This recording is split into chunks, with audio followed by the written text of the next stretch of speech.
Praise the lord. కీర్తనల గ్రంథం 31వ అధ్యాయము 20వ వచనము.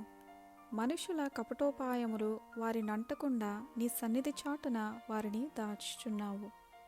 దేవుని వాక్యం ఏం సెలవిస్తుందంటే, మన యేసయ్య అండి మనకు వ్యతిరేకంగా ఎంతమంది కపటోపాయములు పన్నినా తన సన్నిధి చాటున మనల్ని దాస్తారంట. ఎవరు తీసిన గుంటలో వాళ్ళే పడతారంటండి. అయితే వాక్కులహము మాన్పి వారిని తన గుడారము చాటున దాస్తారు.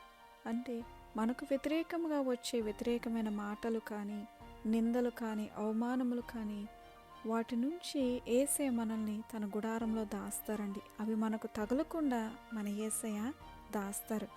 ఏ శాపము కూడా ఆయన మనకు అంటకుండా కాపాడుతున్నారు. యేసయ్య కూడా దూషింపబడి బదులు దూషించలేదు.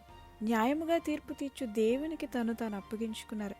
ఇదేనం ఒకవేళ మనం దూషింపబడుతూ ఉన్నా బదులు దూషించవద్దు, కానీ న్యాయముగా తీర్పు తీర్చే దేవుడికి మనం అప్పగించుకోవాలండి. ఆయనే మన పక్షమున న్యాయం తీరుస్తారు. పగ తీర్చుకున్నట యెహోవా వశమంట, మన పని కాదు. కీడు చేసిన వారికి కూడా మేలు చేయమన్నారు యేసయ్య. కీడుకు ప్రతికీడు చేయొద్దు, కానీ మేలు చేత కీడుని జయించమన్నారు. మనకు కీడు చేసిన మనం మేలు చేసినప్పుడు మనం దీవింపబడతామండి. మన కుటుంబం దీవింపబడుతుంది. మనకి వ్యతిరేకంగా ఎన్ని అవమానాలు వచ్చినా, నిందలు వచ్చినా, ఎంత ప్రతికూలత వచ్చినా యేసయ్య తన రెక్కల్లో మనల్ని దాస్తారు. తన సన్నిధి చాటున మనల్ని దాస్తారండి. చిన్న ప్రార్థన చేసుకోవచ్చు. పరిశుద్ధుడా తండ్రి, ఎంతమంది నిందలు అవమానాలు పడుతున్నారో ప్రభా, వారి నిందకు రెట్టింపు ఘనతను అనుగ్రహించండి.